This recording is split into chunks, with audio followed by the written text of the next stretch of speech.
Hi guys, let's see how to make a collage on Snapchat. So Snapchat, just go to Snapchat and in the search box, search Snapchat collage maker. Now you will see many of the collage maker from the Snapchat itself. Just select one of the collage. Okay.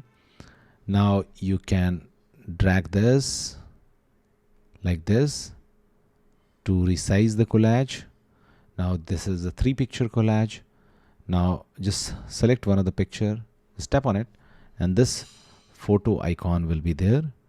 Tap on this. Now you can choose any of the photos which you want to add in this collage.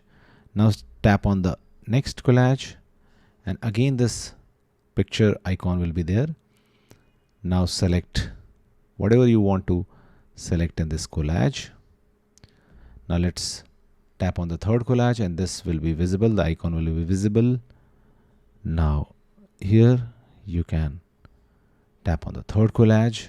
Okay. Now once you have done, you can just post the collage. Thanks for watching. Please do like,